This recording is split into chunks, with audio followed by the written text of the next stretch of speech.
নমস্কার। আজ আমি আলোচনা করব শান্তনুকে গঙ্গার পতিত্বে বরণ। বৈশম্পায়ন কহিলেন, সেই হৃদয়ানন্দদায়িনী প্রমোদা রাজার সম্মিত মৃদুমধুর বাক্য শ্রবণ করিয়া এবং বসুগণের নিকট যে প্রতিজ্ঞা করিয়াছিলেন তাহা স্মরণ করিয়া কহিলেন, মহারাজ, আমি আপনার মহিষী হইয়া চিত্তানুবর্তন করিব, কিন্তু যে সমস্ত কার্যের অনুষ্ঠান করিব তাহা ভালোই হোক বা মন্দই হোক, তদ্বিষয়ে আমাকে বারণ করিতে পারিবেন না এবং তন্মিত্ত আমার প্রতি কোনো অপ্রিয় বাক্য প্রয়োগ করিতে পারিবেন না। যদি এইরূপ ব্যবহারে কালযাপন করিতে সম্মত হয়েন তবে আপনার সহবাস করিব। মৎকৃত কার্যের ব্যাঘাত জন্মাইলে অথবা আপনি তন্নিমিত্ত বিরক্ত হইয়া অপ্রিয় কথা বলিলে তৎক্ষণাৎ আপনাকে পরিত্যাগ করিব, সন্দেহ নাই। রাজা এই নিয়মে সম্মত ও অঙ্গীকৃত হইলেন। গঙ্গা শান্তনুকে এইরূপে বচনবদ্ধ করিয়া পরম পরিতুষ্টা হইলেও মহীপতিও সেই আলোক সামান্য সৌন্দর্যসম্পন্ন শ্রীরত্নী লাভে যৎপরণাস্তি প্রীত হইয়া পূর্বকৃত নিয়মানুসারে কালযাপন করিতে লাগিলেন এবং নানাবিধ উপাচার দ্বারা নিরন্তর তাহার সন্তোষ উপাদানে যত্নবান হইলেন। ত্রিপদগামিনী গঙ্গা রমণীয় কলেবর ধারণপূর্বক পরম ভাগ্যবান শান্তনু রাজার মহিষী হইয়া মনোহর হাবভাব বিলাস ও সন্তগতি দ্বারা নরেন্দ্রের মন মোহিত করিলেন। ফলত রাজা রাজমহিষীর সদ্গুণে এমন আকৃষ্ট হইয়াছিলেন যে ক্ষণকালও তাহার অদর্শন ক্লেশ সহ্য করিতে পারিতেন না। রাজ্ঞীর সম্ভোগ সুখে কত কত বৎসর ঋতু ও মাসাদি মুহূর্তবৎ অতীত হইত তিনি কিছুমাত্র জানিতে পারিতেন না।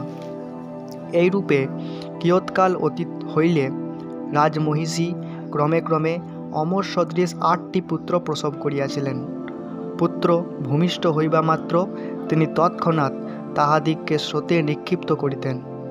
তৎকালে রাজাকে এই বলিয়া আশ্বাস প্রদান করিতেন যে আমি আপনাকে প্রসন্ন করিব। রাজা তদ্দর্শনে সাতিশয় অসন্তুষ্ট হইয়াছিলেন বটে, কিন্তু কি জানি পাছে গঙ্গা তাহাকে পরিত্যাগ করিয়া যান, এই ভয়ে ভীত হইয়া বাংনিষ্পত্তি করিতে পারিতেন না। অনন্তর পুত্র ভূমিষ্ঠ হইলে মহিষী হাসিতে লাগিলেন। রাজা পুত্রশোকে নিতান্ত কাতর হইয়াছিলেন। অতএব এবার পুত্রটি জীবিত থাকে এই আশায় পত্নীকে কহিলেন, পুত্র বিনষ্ট করিও না, তুমি কে? এই নিমিত্ত আত্মজিগদিগের প্রাণবধ করিতেছ। হে পুত্র ঘাতিনী, পুত্র হিংসা অপেক্ষা আর গুরুতর পাপ কিছুই নাই। শাস্ত্রে কথিত আছে উহা মহাপাতক। অতএব এই গর্হিত নিষ্ঠচরণে ক্ষান্ত হও। তখন সেই স্ত্রী কহিলেন, হে পুত্রকাম, তুমি তোমার পুত্র বিনষ্ট করিব না। এক্ষণে পূর্বকৃত নিয়ম স্মরণ করো। আমি তদ্যাবধি তোমার সহবাস পরিত্যাগ করিলাম। আমি মহর্ষি জহ্নুর কন্যা, আমার নাম গঙ্গা। ঋষিগণ সর্বদাই আমার সেবা করিয়া থাকেন। কেবল দেবকার্য সাধনার্থ তোমার ভার্যা হইয়াছিলাম। আর এই সমস্ত সন্তানগুলিকে সামান্য মনুষ্য জ্ঞান করিও না। ইহারা মহাতেজা বসুগণ। মহর্ষি বশিষ্ঠের অভিশাপে মনুষ্যত্ব প্রাপ্ত হইয়াছিলেন। তোমা ভিন্ন পৃথিবীতে আর কোনো পুরুষ ইহাদিগের পিতা হইবার যোগ্য হইতে পারে না, এবং আমা ব্যতীত অপর কোনো স্ত্রীও ইহাদিগের জননী হইবার যোগ্য নহে।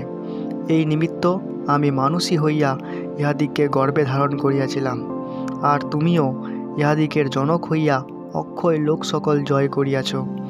আমি ইহাদিগের নিকট অঙ্গীকার করিয়াছিলাম যে আমার গর্ভে পুত্র জন্মিবা মাত্র আমি সেই পুত্রকে মনুষ্য লোক হইতে মুক্ত করিব।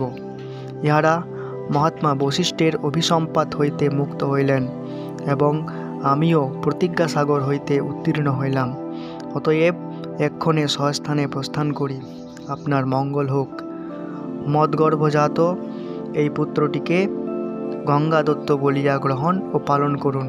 আমি এই রূপে বসুগণের শাপমুক্তির জন্য তোমার সন্নিধানে বাস করিয়াছিলাম। এই বলিয়া শান্তনুকে গঙ্গার পতিত্বে বরণ পর্ব শেষ হইল।